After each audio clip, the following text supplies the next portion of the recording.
Hello everyone and welcome to the theory prep video on proof by exhaustion. Let's get right into it. So, also known as proof by cases or proof by casework, the idea in a proof by exhaustion is that it might be really hard to directly prove the theorem, but if you split it up into different cases when the theorem could be true, then you might have an easier time proving them in each of those cases. So you split it up into cases, you prove each of those cases, and you prove that those cases are exhaustive, which is to say they cover everything. So for example, if you're proving some statement about the integers, you might split it up into the even integers, the odd integers, because maybe it's easier to work with those, and we'll see an example of that. Another thing you might do is if you're working with the natural numbers, you might split it up into things that are greater than 3 and less than or equal to 3.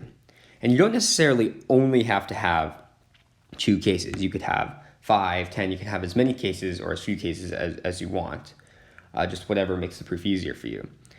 The other important thing is that the cases don't actually have to be mutually exclusive. So your cases for the natural numbers could be like everything that's greater than 3 or everything that's less than or equal to 5. And there's some overlap in these cases, right? 4 is both greater than 3 and less than or equal to 5.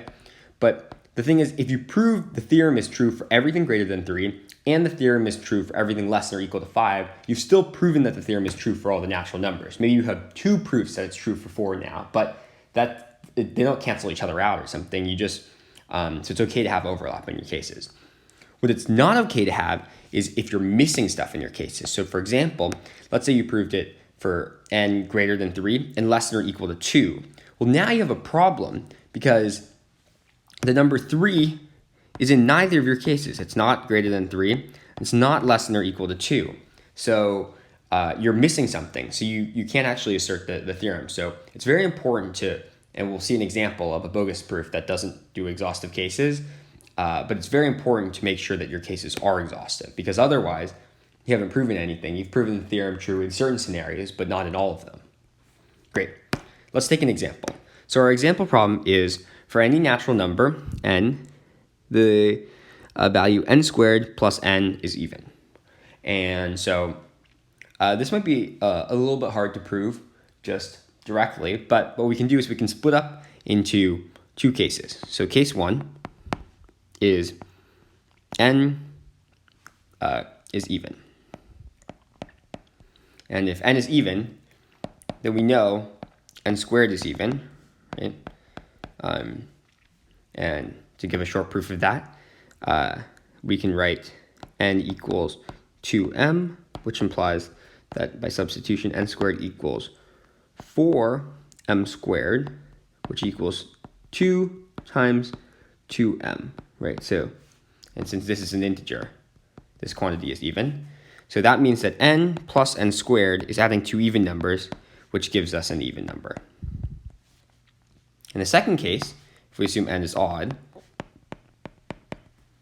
we proved in one of the previous videos that n squared is odd, therefore, and if you wanted to reprove it to yourself as an exercise, you could do a similar thing to what we did in these parentheses here. That means that n plus n squared is adding an odd number to an odd number, which gives us an even number. So we see in both cases that n squared plus n is even.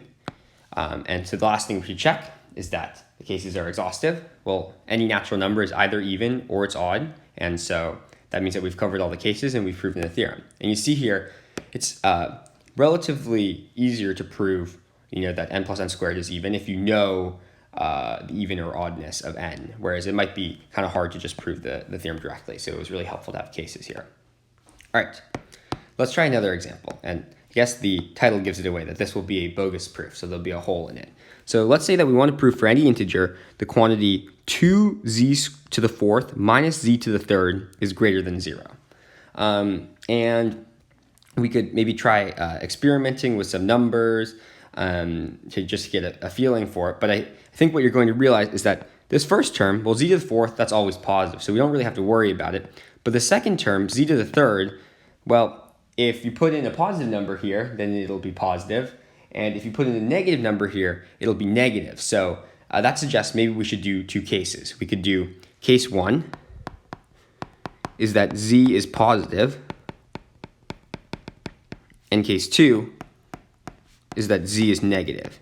And let's do the negative case first because it's a little bit easier. So if z is negative, then z to the 3rd is also negative.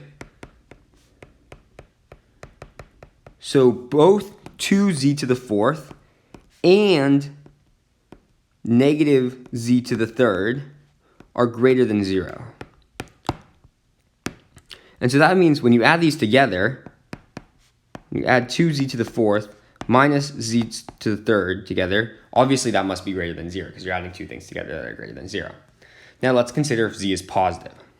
In this case, z to the third will also be positive, so we'll be subtracting something negative. But let's see if we can rewrite this. So 2z to the fourth minus z cubed is equal to 2z minus 1 times, well, we won't parenthesize it, times z to the third, right?